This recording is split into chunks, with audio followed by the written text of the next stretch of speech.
On November 12, 1996, at 3:50 p.m., a chartered aircraft of Kazakhstan Airlines took off from a city called Shymkent in Kazakhstan.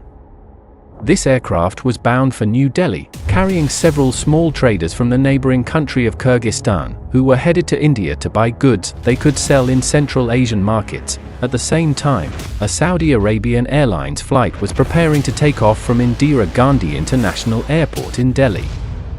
This flight had 312 passengers on board, including 231 Indians, mostly blue-collar workers like construction laborers or domestic employees traveling to Saudi Arabia in search of work to send money back to their families. At 6:03 p.m., the Saudi flight took off from Delhi Airport.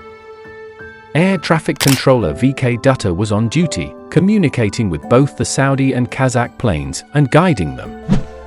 Dutta had cleared the Saudi plane for takeoff from Delhi. A few minutes later, the pilots of the Saudi flight reported that they had reached an altitude of 10,000 feet and requested permission to ascend to 14,000 feet, which Dutta granted. Meanwhile, the Kazakh plane was descending, intending to land. Dutta instructed the Kazakh pilots to remain at an altitude of 15,000 feet and not descend further, as the Saudi plane was at 14,000 feet. There needed to be a vertical separation of at least 1,000 feet between the two planes. On his radar screen, Dutta could see both aircraft as blinking dots.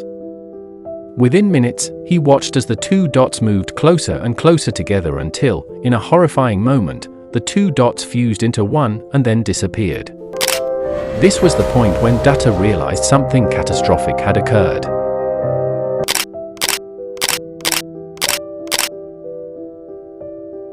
Around 100 kilometers away from Delhi, in a small town called Charkhi Dadri, residents that evening saw a bright flash in the sky, almost like lightning. Then, they heard a loud thunder-like sound.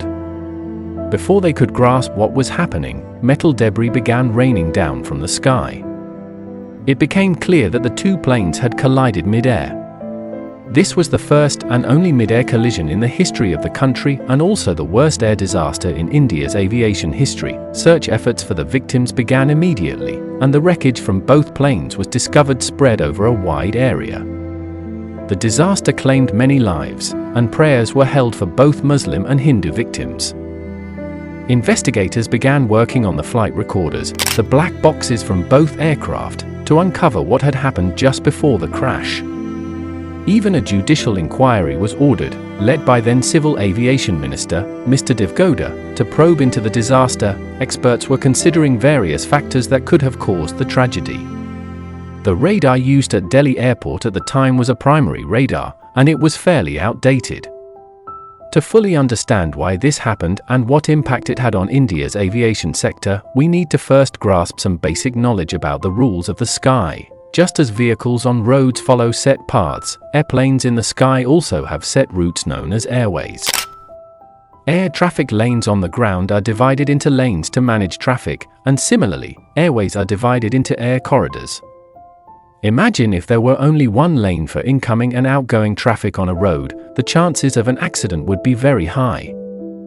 This is why airports have separate corridors for arriving and departing planes, reducing the risk of collisions. Additionally, the altitude at which planes fly is known as their flight level. According to the standards of the International Civil Aviation Organization, ICAO, there must be a vertical separation of at least 1,000 feet between two planes. Furthermore, there should be a horizontal radius of 14 kilometers around each aircraft for safety. These are the basic rules of the game. Now, who ensures that all airplanes follow these rules? This is where air traffic controllers, ATC, come in. From the ground, ATCs constantly monitor the position, speed, and altitude of airplanes in the sky to ensure the safety of all aircraft. To ATCs, planes appear as blinking dots on their radar screens. The next question is, how do ATCs get this information? They receive it through radar systems. Radar is a device that uses radio waves to detect distant objects. Radars are not only used to detect airplanes, but also spacecraft and even tornadoes.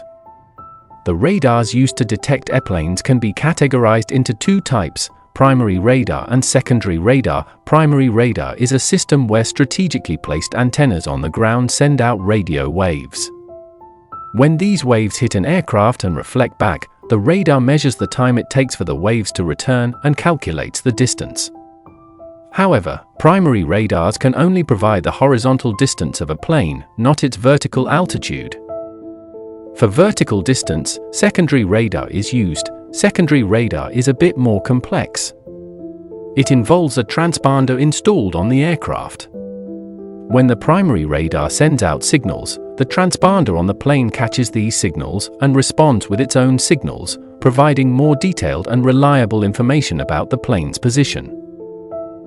Now, the issue with secondary radar is that, back in the 1990s when this incident occurred, the technology was not widely used. The air traffic controllers at that time relied solely on primary radar data, which was not very reliable. It only provided an approximate distance between planes, not their exact altitude. As a result, ATCs had to constantly communicate with pilots to get altitude information, which they would then manually record and calculate. Managing 20 to 30 flights at the same time at a busy airport like Delhi was extremely stressful for ATCs. In fact, during peak hours, the tension in air traffic control rooms was often described as suffocating, according to J.S. Ahuja, Deputy Director of Delhi Airport. This is why, during the 1990s, air traffic control was considered one of the most stressful jobs in the world, even more stressful than being a doctor or a race car driver. So, what went wrong that fateful evening of November 12th? There is a popular theory about accidents called the Swiss cheese model. You may have seen Swiss cheese with its many holes. If you stack slices of Swiss cheese on top of each other, the holes will not align perfectly, meaning you cannot see through them. Similarly, in the case of accidents, multiple small mistakes have to align at the wrong time for a major disaster to occur. This is what happened on that historic day. A series of small errors lined up, leading to the collision. If even one of those mistakes hadn't occurred, perhaps the disaster could have been avoided.